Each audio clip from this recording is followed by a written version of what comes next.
तो दोस्तों, पिछली वीडियो में हमने बात की थी ग्रेनिक्स की बैटल के बारे में, जहां पर अलेक्जेंडर ने पर्शियन एम्पायर को शिकस्त दी। आज हम बात करेंगे उसके अगले कदम की, मेलिटस और हेलिकैर्नस के बारे में बात करें। तो तैयार हो जाइए एक और ऐतिहासिक थ्रिल के लिए। पिछली वीडियो में जैसे हमने आपको बताया कि बैटल ऑफ द ग्रेनिक्स के बारे में, जिसके लिए अलेक्जेंडर द ग्रेट ने पर्शियन स्टेप्स को हरा दिया था और एशिया माइनर में अपने पहले कदम रख दिए थे।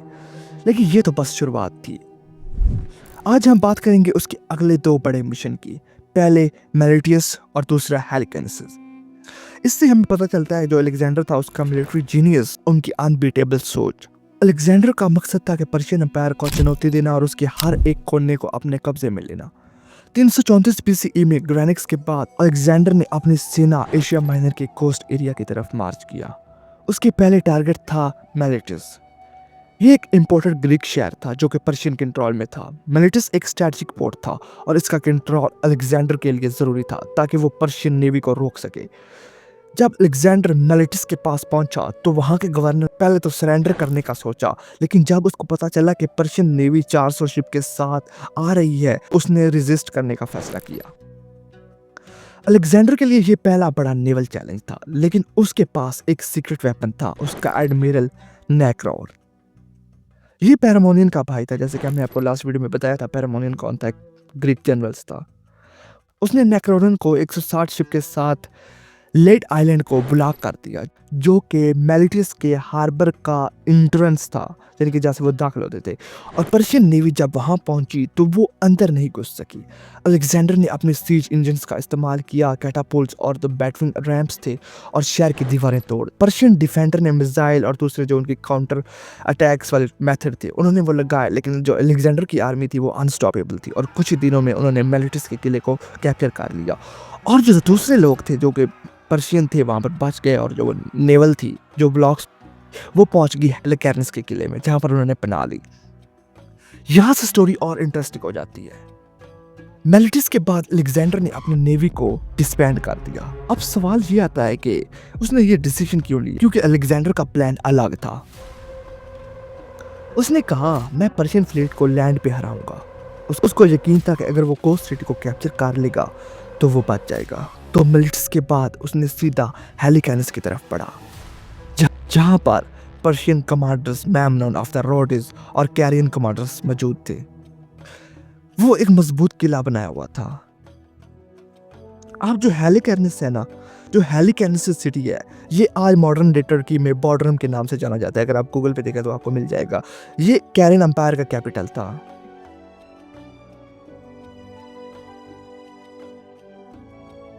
अगर आप इस सिटी की बात करें तो ये एक नेचुरल फोर्ट्रेस था, मतलब ये किले बांध पहले ही था। एक तरफ तो समुद्र था इसके, और तीन तरफ ऊंची ऊंची दीवारें, और एक मॉड जो उसको प्रोटेक्ट करती थी। दोस्तों, ये सबसे पहले हम बात कर देते हैं। दोस्तों, ये मॉड क्या होता है? दोस्तों, मॉड एक जो होती है ये प्रोटेक्शन टैक्टिक्स होता है, जो कि ना कैस्टलिंग के लिए, जो कि किले होते हैं उनके तरफ बढ़ने वाले सिपाहियों को रोकने के लिए, यानी कि अगर आपका एनिमीज आ गया है उसको रोकने के लिए आप ये मॉड का टैक्टिक इस्तेमाल करते हैं, जिसमें पानी खड़ा कर दिया जाता है ट्रेंचेस में, और एनिमीज को डिफिकल्ट होता है उसको पार करने के लिए। अब जो पर्शियन नेवी थी वो भी वहां मौजूद थी, और मेमनॉन एक टैक्टिकल जीनियस था। अलेक्जेंडर के लिए ये आसान नहीं था, क्यों ना कि उसके पास नेवी नहीं थी। हेलिकैर्नस का डिफेंस अनबीटेबल लग रहा था, लेकिन अलेक्जेंडर कभी हार मानने वाले में से नहीं था। जब अलेक्जेंडर ने हेलिकैर्नस के पास पहुंचा तो उसने अपना कैंप शहर से थोड़ी दूर लगाया। उसका पहला प्लान था कि वो मॉड के फिल करे, यानी जो वो मॉड बना हुआ था उसको फिल करे और दीवारों तक पहुंचे। उसने अपने इंजीनियर्स को काम दिया और वो उसके काम पर लग गए। उन्होंने सीज टावर और बैटिंग रैम्प्स बनाए।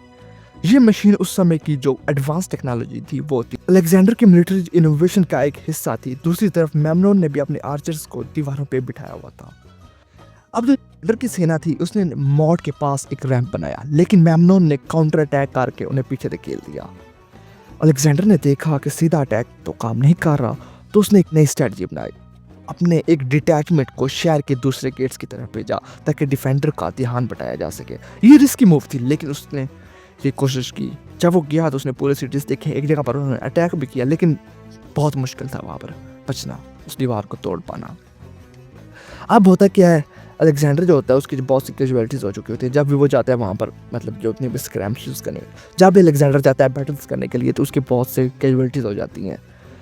जैसे कि उसके बहुत से सोल्जर मरने लग जाते हैं।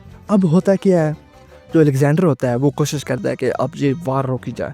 सो वो ऐसे करता है कि वो अपना एक लेटर भेजता है उनको, पर्शियन कमांडर्स को। वो कहता है कि यार ना कुछ वार को रोकने के बारे में सोचा जाए। लेकिन पर्शियन कमांडर जो होते हैं वो पहले सोचते हैं यार क्या किया जाए। वो कहते हैं नहीं, अब लगता है कि जो अलेक्जेंडर है ना वो ख़त्म हो चुका है, अब फाइनल मूव खेल कर इसको ख़त्म किया जाए। अब तक अगर हमने जो देखा है जो है ना अलेक्जेंडर की आर्मी वो सिर्फ अटैक कर रही थी दीवारों पर और उसको रोक रही थी, और जो पर्शियन थे वो सिर्फ खुद को प्रोटेक्ट कर रहे थे, डिफेंस कर रहे थे। उन्होंने कोई बाहर निकल कर हमला नहीं किया था, ऑफेंस नहीं किया था।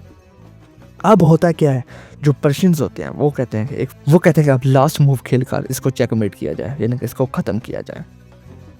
अब मेमनन अपने एलिट्स यूनिट्स के साथ भेजता है शाम को। अब जो मेमनन्स होता है वो अपने मिलिट्री की एलिट्स यूनिट्स को भेजता है ग्रीक सफों पर हमला करने के लिए। अब वो सुबह सुबह पहुंचते हैं ऑयल लेकर और आग वगैरह लेकर, जितने भी कैटापोल्ट्स होते हैं वो उनको आग लगाना शुरू कर देते हैं।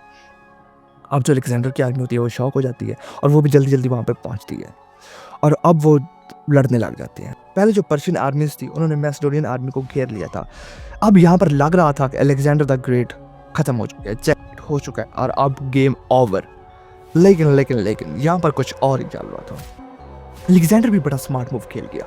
उसने अपने रिजर्व में कुछ एलिट्स यूनिट रखे हुए थे जो कि उस वक्त फिलिप II ने उसको दी हुई थी, ये बड़ी फेमस थी। तो ये जो एलिट्स यूनिट्स थी, यानी कि जो एलिट सोल्जर थे वो पीछे थे। और जब अलेक्जेंडर ने देखा था कि ये तो काम खराब हो रहा है, ऊपर से मेमनन जो था वो और रीइंफोर्समेंट भेज रहा था, अब अलेक्जेंडर ने फाइनल मूव जो थी वो चल दी चेकमेट करने के लिए। सो उसने एलिट यूनिट्स को कहा कि आप इनको घेरना शुरू करें। अब जो वो फ्लैंक्स थे उन्होंने अब उनको आउट फ्लैंक करना शुरू कर दिया और अब जो थे मेमनन्स की आर्मी वो गिर चुकी थी और अब वो पीछे भागने लग गई। अब दरवाजे तो वैसे ही खुले थे क्योंकि वो दरवाजे ओपन कर दिए गए आए थे, और अब जो थे ग्रीक्स आर्मी वो अंदर घुस जाती है। मैसेडोनियन सोल्जर ब्रिज के अंदर घुस गए थे और मेमनन ने अपने एलिट स्टॉप को वहां भेज दिया। गलियों में अब हैंड टू हैंड यानी क्लोज क्वार्टर कॉम्पैक्ट होने लग गया था। अलेक्जेंडर की फ्लैग जो उसके सेना की बैकबोन थी अपने लॉन्ग स्पीकर के साथ आगे बढ़ रही थी, जबकि मेमनन के ग्रीक मशीनरीज ने अपने स्वॉर्ड और शील्ड से लड़ाई की। ये एक खूनी जंग थी जिसमें सोल्जर दोनों तरफ अपनी जानों से खेल रहे थे। अब मेमनन को समझ आने लगी कि शहर को बचाना मुश्किल है। उसने एक आखिरी चाल शहर के अंदर आग लगवा दी ताकि अलेक्जेंडर को कुछ भी ना मिले। मेमनन और उसकी सेना शिप पे रिट्रीट किया, जबकि क्वीन एडा जो अपने सिटीडेल में रह गई। ये क्वीन एडा वही है जो उस वक्त की कैरन एम्पायर की मलका थी, ये वहीं पर रह गई। अलेक्जेंडर के लिए ये जीत पैरिक विक्ट्री थी। तो दोस्तों ये पैरिक विक्ट्री के बारे में मैं आपको कभी बताऊंगा क्योंकि ये कुछ और नई चीज़ थी। ये भी ना एक रोमन एम्पायर के साथ बैटल हुई थी, पैरिक नाम का जो था ग्रीक्स बंदा, उसकी लड़ाई हुई थी जिसमें उसको बहुत ज़्यादा कैजुअलिटीज होती है। इसका वैसे मतलब होता है कि अगर आपको कुछ ऐसी लड़ाई की जीत मिले जिसमें आपको नुकसान बहुत ज़्यादा हो, इसलिए इसको भी एक पैरिक विक्ट्री कहा जाता है। लेकिन ये स्ट्रेटजिकल बहुत इंपॉर्टेंट था। ये बड़ी कामयाबी थी कि पर्शियन नेवी की बेस खत्म हो गई थी क्योंकि जो पेलिकैनस में उनकी बेस थी वो खत्म हो गई थी। अब एशिया माइनर पे अलेक्जेंडर का कंट्रोल मजबूत हो गया और उसने क्वीन एडा को वापस रूलर बना दिया, लेकिन अब वो उसके अंडर काम करती थी। ये एक डिप्लोमेटिक मूव थी और जिसे लोकल सपोर्ट मिला और वो डिप्लोमेटिक मूव से ही जीता था। जो अलेक्जेंडर था ना, जिससे उसको सरेंडर कर देते थे बगैर रेजिस्टेंस के। तो दोस्तों मिलिट्स के कैप्चर और हेलिकैनस के घेरे के बाद अलेक्जेंडर की कैंपेन के 2 क्रूशियल चैप्टर थे। मैलिटियस ने उसको कोस्ट कंट्रोल दिया और हेलिकैनस ने पर्शियन नेवी को वीक किया।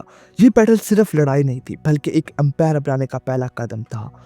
हे दोस्तों, लास्ट में मेरा आपसे एक क्वेश्चन है, अगर आप अलेक्जेंडर होते तो क्या आप अपनी नेवी डिसबैंड करते, कोई और स्ट्रैटेजी यूज करते? कमेंट में ज़रूर बताइएगा और वीडियो पसंद आई है तो शेयर और सब्सक्राइब करना ना भूलिएगा। अगली वीडियो में हम बात करेंगे अलेक्जेंडर की एक और बढ़िया बैटल के बारे में, तो बेल आइकन को दबाएं।